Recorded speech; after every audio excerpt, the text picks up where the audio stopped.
All right, today we're working on the 2016 Dodge Charger. We have a engine light.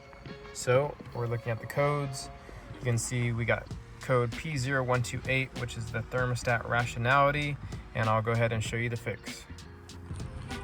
So I went ahead and bought a thermostat. This one, it's only 20 bucks at O'Reilly's AutoZone. So what we need to do is take off the cover, remove the air filter, and then remove this hose and empty out some of the coolant.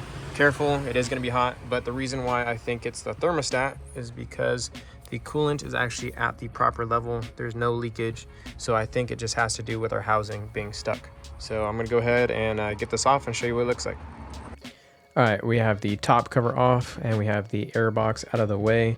And we also took off our coolant hose. That's why you can now see some steam since the car was running a couple minutes ago. Like I said, just be careful.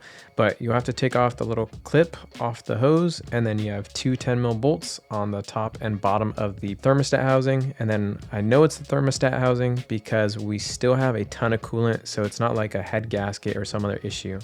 Pausing the video right here, make sure when you guys put the front coolant hose back onto the housing to undo the bleed screw while the car is running so that it bleeds all the air out of the system. And then as soon as some of the coolant comes out of the section where the bleed screw is, then just go ahead, tighten the screw, and you're all good.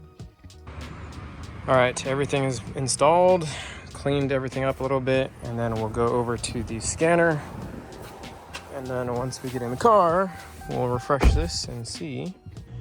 All right, we cleared the codes. You can see pass, no fault, powertrain control module, all good. What we're gonna do now is we're gonna start the car. We're gonna let it run, get up to temperature, and see if the code comes back on. But that's gonna be our fix for this video.